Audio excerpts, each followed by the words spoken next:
په اسپانیا کې د رومیانو میلې اتیایمه کلیزه کې زرګونو کسانو برخه اخیستې وه.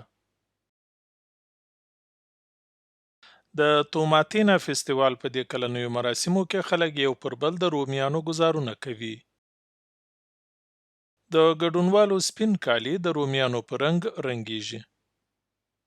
هغه عینکې هم په رومیانو ککړې شي چې د خوندیتوب لپاره کارول کیږي.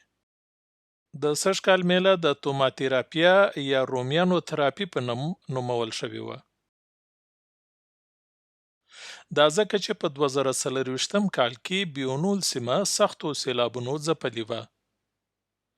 د میلې له پیل مخکې د فلسطین یو خورا لوی بیرغ ورپول شو چې له غزې سره د ګډونوالو ملاتړ څرګند کړي. په میله کې کارول کېدونکي ډیر پاخه رومیان د خوراک وړ نه دي او په ځانګړې توګه د توماتینا میلې لپاره کرل شوي وي.